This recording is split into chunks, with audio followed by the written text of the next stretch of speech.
I had a whole career. Like, you know, when you reach a point where you're even looking at buying a house. Oh, wow. That was me now. And that time, I was not even looking to buy a house based on his salary. I was looking to buy a house based on my own salary, peke yangu. Nice. That's nice. That is how, hapo ndo penye nilikuwa nimefika. Like I was even sitting down talking na au ma brokers wa banks. Yeah. And then when I came here, Kikakuramba. No, this country is just this. Have you ever lived in a country where everything is the opposite? And it's so expensive living in that country. For me, it's not about the expense. For me, it's more like access to the job market as a person of color. Yes. Oh. It is the hardest thing. Like at some point, you even start questioning yourself. Me, I am grateful to God because I had the opportunity to live in Australia where I realized that I am good enough. You know, Australia, it will build up your confidence. Utajijua, na you will believe in who you are. But then I came here and first of all, like there was this issue, like they had a problem accepting that a Black person actually lived and studied in Australia because for them, how? Why would, you know, like they have this mentality of you're Black, you're stupid. You cannot have gone to university. Who are you to have gone to university? Now, so me, I'm coming here and first they tried to dispute my education qualification. Wakisema, but that one is from Africa. We don't recognize it. And I was like, no, it's not from Africa. It's actually Australian qualification. And then they're like, but how do we know? How can we verify that your qualifications are your qualifications? I'm like, see, you call the university. You call the school, yeah. You call the schools. You confirm with the embassy that I actually lived in that country. And these are the things that they refused to confirm because they knew what they were doing. Wow. You know, it's typical gaslighting where they know they're wrong and they just keep on going on their own lie. Right. Like at some point, even some are now program I participated in. It's supposed to be an integration program. And then one of those so-called coaches, she tells me, don't ever mention you lived and worked in Australia because you're trying to show that you're superior to other people. And I'm like, did I stop anyone from going there? Do I look like I'm the immigration, stopping anyone from moving to that country? I lived there. I went to school there. I had my daughter there. I went through cancer there. How dare you ask me to ignore a section of my life just because someone is feeling inferior? That has got nothing to do with me. That person needs to go for counseling. Unaona? And this is supposed to be an integration program where they're supposed to integrate me into the job market. Right. And this is what someone in that hiyo ndo kenye ninaambiwa nisiseme, like just a lot of nonsense. And then what experience utasema experience yaje if you're not allowed to mention that you lived and worked in Australia. That's where you got the work experience. Wanataka aseme ya third country yake ndio sasa wamrudishe hana experience huko, akona experience alifanya job Australia. Yes, I understand what you're saying, but they want to pin her down to the extent aseme sasa the other place aliyeenda shule ni from her country literally. Sasa ndio sasa wamdunishe because they don't want her to mention anything to do with Australia. Yeah, man. And then what they do, like the unemployment office here, they have a rule where all the employees have been told, ibeni all the CVs of foreigners, muibe mupatie our local people. What? So you're going to the unemployment office. Imagine, you go to the unemployment office, you're there, your job coach is telling you, you're not good enough, you're not qualified, you're not educated, but they're stealing your CV. Kai. And they're giving it to their local people to copy. Kai, yeah, and then now they not even have a good CV on their own. That's ndo nakwambia, there's a problem, a very big problem in this country, because if you even look at the international companies which are here, we have quite a lot of international companies here. But ask yourself, why are the international companies hiring directly from their own countries? or even bringing people directly from the other countries, lakini hawapati watu wa huku, is because they tried and they realized the locals, they don't have the skill set, they don't have the qualifications. Ni hiyo kuiba CV. Oh my goodness. Kuiba CV, they still hata they copy your job experience na kila kitu, but when they are given the job they cannot perform. Of course, they have no experience. One thing I love about Africans, hata kama mtu anaenda kumodify CV yake according to experiences and skills, there's a way we Africans hujituma.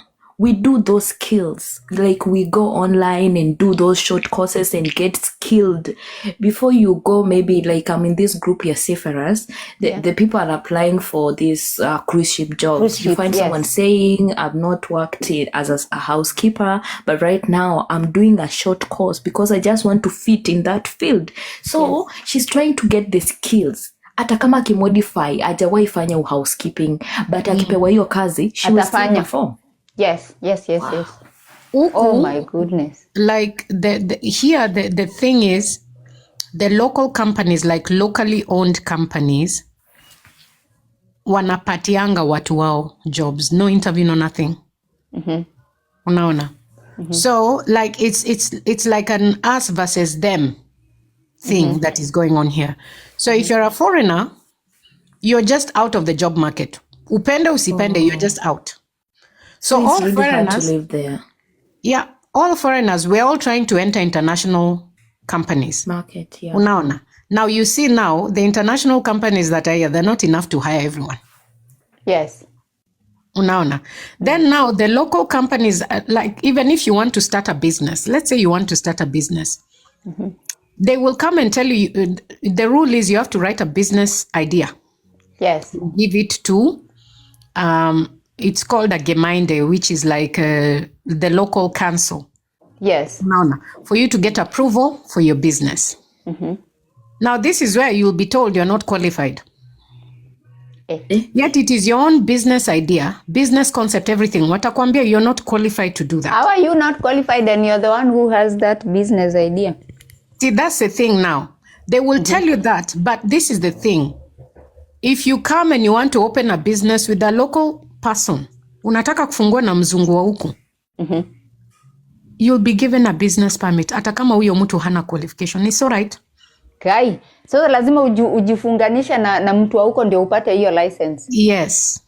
Which means that person owns part of your business. Yes. And it was your, hata kama ni wewe ndio you're injecting all the money. That is the problem. There's even a guy I know from Ghana. He had lived here for like 40 years. And he decided to set up a company where they do tracking for employees when they work in the field through an app. Unaona? So he set up the company and the app, and the company is doing quite well. It's doing well in Ghana and the neighboring countries. Unaona? And he was like, I'm tired of always ninashinda nikitravel. Unaona? So, and uni mtu hata kona watoto hapa. Hata kona citizenship. 40 so years he's like, mingi bana. 40 years ni mingi. He wants to open he just wants apewe license ya cooperate his company from here, which the company is already operating.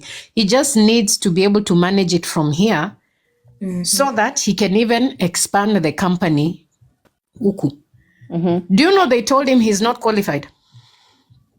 How is it not qualified and he already owns the company? He already owns a company. Ndo nakwambia kuna ujinga iko hapa. Me, I've gotten into programs where you're supposed to set up your own business. Niliacha hiyo tabia. Because they're always advertising, do you have a business idea? We will help you, nini. So you go through the whole process of pitching your business idea, writing down the business plan, kila kitu. And then they come and tell you, you're not qualified. No one wants to sponsor your business. Do you want to tell me now, someone setting up a whole company, coming up with all those ideas, Kwanza company is not a joke. It's not a joke. And then they tell you, you're not like you're not qualified, does it mean they want to frustrate you to give up on that company and have a local taking it away from you? Or I just want to understand the dynamics. Yes, now you're understanding me. Wanataka wazungu wao ndo waendelee, hawataki sisi. How can someone just steal your business idea from scratch, man? See, sasa now those so-called companies where they come and they advertise, oh, are you a migrant? You have a business idea. This is what they do. They advertise, then you go in thinking, oh, these people are going to help me set up my business. They want to steal your idea. Yeah, that is what they have been doing for a very long time. Me, I did that. I even went to this other program where I was supposed to set up my own NGO to help migrant women like myself have access to the job market. Mm-hmm. When I started asking, you reach a point where you start asking.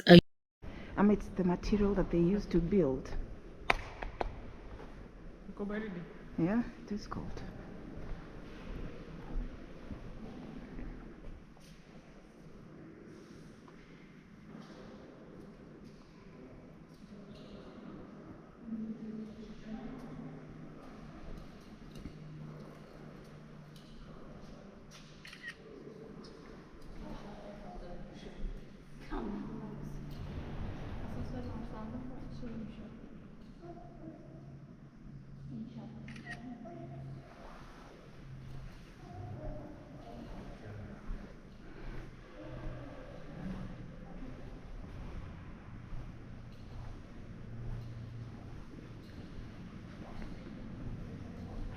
In a souvenir shop.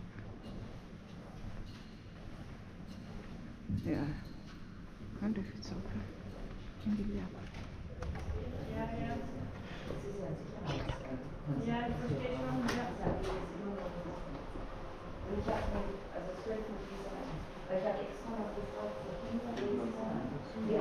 It's like a souvenir shop.